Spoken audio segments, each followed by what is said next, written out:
عليكم ورحمة الله وبركاته. إن الحمد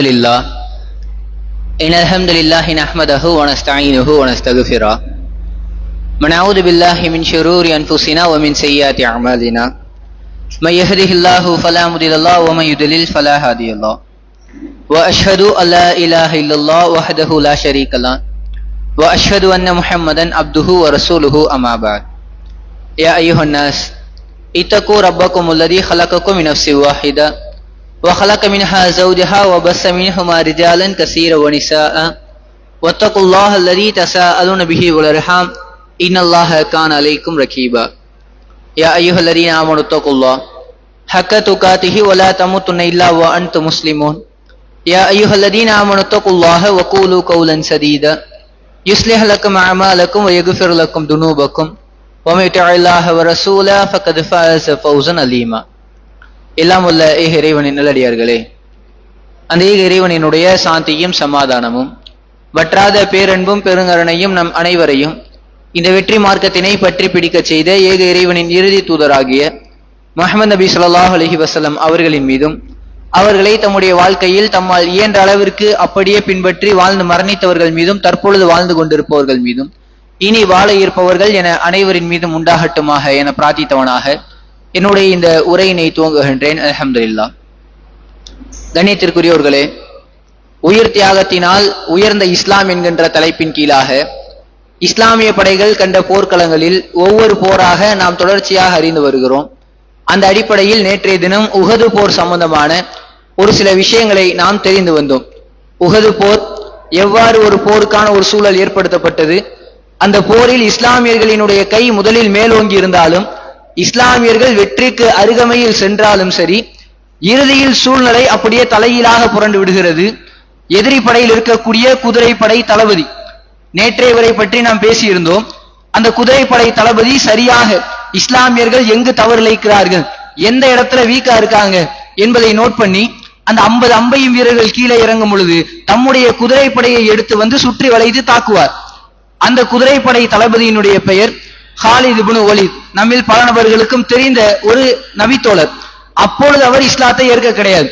அவர் இஸ்லாமியராக இல்லாமல் அவர் எதிரிகளினுடைய படையில் குதிரைப்படைக்கு தளபதியாக வந்த ஒரு நபர். ஹாலித் இப்னு வலீத் எந்த அளவுக்கு ஒரு மிகப்பெரிய வீரர்னா, வரலாற்று ஆசிரியர்கள்லாம் ஹாலித் இப்னு வலீதை பற்றி குறிப்பிடுவார்கள். இவர் எந்த அளவிற்கு வீர தீரமாக நூக்கமாக போரிடுவார்னா, இவர் இஸ்லாத்தை ஏற்பதற்கு முன்பும் தோற்றதே கிடையாது, இஸ்லாத்தை ஏற்றதற்கு பின்பும் அவர் தோற்றதே கிடையாது. போர்க்களம் அப்படின்னாலே வெற்றியும் தோல்வியும் மாறி மாறி கிடைக்கும்.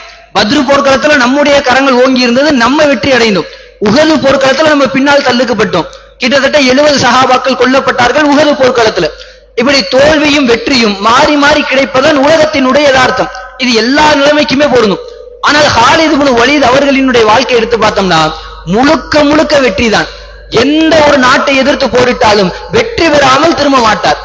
அவர் இஸ்லாத்தை ஏற்காத நிலையில்தான் உஹது போர்க்களத்திற்கு வருகிறார். அதிலும் கூட அவர் வெற்றி பெற்றவராக இருந்தார். இப்படி வாழ்க்கையில வெற்றியை மட்டுமே சுவைத்து தோல்வினா என்னன்னே தெரியாது ஒரு மிகப்பெரிய ஒரு வீரர் ஹாலித் இப்னு வலீத். அவரினுடைய படைகள் சுற்றி வளைத்து வந்து தாக்குகிறார்கள். இஸ்லாமியர்களின் நிலைமை அப்படியே தலைகீழாக மாறிவிடுகிறது. ஏராளமான சஹாபாக்கள் தாக்கப்படுகிறார்கள். ஹுதைஃபா இப்னு அல் யமான் அவரினுடைய தந்தையை இஸ்லாமியர்களே கொலை செய்கிறார்கள் என்பதை எல்லாம் நேற்றைய தினம் பார்த்திருந்தோம். அதனுடைய தொடர்ச்சியாக இந்த அளவுக்கு இஸ்லாமிய படையினுடைய நிலைமை இருக்க இருக்க கொஞ்சம் மோசமாய் கொண்டே போகிறது. எந்த அளவுக்கு வெற்றிக்கு நெருங்கி நெருங்கி போனாங்களோ அப்படியே அதை விட எதிர்புறமாக, அப்படியே அதுக்கு அப்படியே நேர் எதிராக தோல்வியின் பக்கம் சென்று கொண்டு இருக்கிறார்கள். இந்த நேரத்துல என்ன ஆகுதுன்னா, சஹாபாக்கள்னால தாக்கு பிடிக்க முடியல. எல்லா திசையில இருந்து அடிவிடுது. யார் எதிரிகள்னு தெரியல, யார் நம்முடைய படைன்னு தெரியல. ஒரு ஆளை போயிட்டு எதிரி நினைச்சு அடிச்சா அவரும் இஸ்லாமியராக இருக்கிறார், யார தாக்குறதுனே தெரியல. இப்ப எப்படி தாக்க முடியும்? ஒருவேளை நம்ம தாக்குற ஒரு ஆள் இஸ்லாமியராக இருந்துட்டா நம்முடைய படைக்கு இருக்கக்கூடிய அணிகள் குறைஞ்சுக்கிட்டே வரும், நம்முடைய படைக்கான பலம் குன்றிக்கிட்டே வரும். இதை கருத்தில் கொண்டு என்ன செய்யறாங்கன்னா, இஸ்லாமிய படை வீரர்கள் பின்வாங்க ஆரம்பித்து விடுகிறார்கள். ஏராளமான கிட்டத்தட்ட அதிகபட்சமான இஸ்லாமிய வீரர்கள் பின்னோக்கி ஓடி வந்து கொண்டு இருக்கிறார்கள். அப்பொழுது அந்த கூட்டத்துல யோசிச்சு பாருங்க, 700 பேர் கொண்ட கூட்டம். அதுல ஒரு சில சஹாபாக்கள் கொல்லப்பட்டுட்டாங்க. இப்ப பெரும்பான்மையான சஹாபாக்கள் எல்லாரும் பின்னோக்கி வந்து கொண்டு இருக்கிறார்கள். ஆனால் ஒரே ஒரு சஹாபி, நம்முடைய சேர்ந்து போரிடக்கூடிய இஸ்லாமிய படை வீரர்கள் எல்லாரும் பின்னாடி வந்தாலும் பரவாயில்ல, நான் முன்னேறிதான் செல்வேன் என்று ஒட்டுமொத்த படையினுடைய மிகப்பெரிய ஒரு எண்ணிக்கையிலான வீரர்கள் பின்னோக்கி வந்து கொண்டிருக்கிறார்கள். ஒரே ஒரு வீரர் மட்டும் எதிரிகளை நோக்கி முன்னோக்கி போய் கொண்டு இருக்கிறார். யோசிச்சு பாருங்க, எப்படிப்பட்ட ஒரு சூழ்நிலை. யார் இஸ்லாமியர்கள் யார் எதிரிகள்னே தெரியல. போர் பண்ணலாமா வேணாம, நம்ம எப்படி போய் தாக்குதல் நடத்துறது, அந்த ஒரு கட்டமைப்பே சீர்குலைஞ்சு போயிருச்சு. இந்த ஒரு நிலைமையில இஸ்லாமிய படை பின்வாங்கி கொண்டு வந்து கொண்டிருக்கிறார்கள். ஒரே ஒருவர் மட்டும் வீரனாக அந்த எதிரிகளை நோக்கி முன்னேறி சென்று கொண்டிருக்கிறார். அவரினுடைய பேர் தெரியுமா? போய்கிட்டே இருக்கிறாரு. போற வழியில பார்த்தா எதிர்த்த மாதிரி ஒரு சஹாபி வருகிறார். சஅத் இப்னு முஆத் என்று சொல்லக்கூடிய ஒரு சஹாபி. அந்த சஹாபியை பார்த்து கேட்கிறார், சஹாபே எங்க போறீங்க? எல்லாரும் பின்வாங்கி சென்று கொண்டிருக்கிறார்கள். அப்பொழுது இவர் கேட்கிறார், எங்க போறீங்க? வ இன்னி அஜிது ரீஹல் ஜன்னா தூன உஹத். இந்த உஹது மலை இருக்குது, உஹது போர்க்களம் தான், உஹது மலைக்கு பக்கத்துல தான் போரே நடக்குது. அந்த உஹது மலையை சொல்கிறார். இந்த உஹது மலை இருக்கிறது, இந்த உஹது மலைக்கு கீழ் அதனுடைய அடிவாரத்தில் நான் சுவடத்தினுடைய வாடையை உணர்ந்து கொண்டிருக்கிறேன். இவரினுடைய உயிர் போயிரும் பெருசா கிடையாது.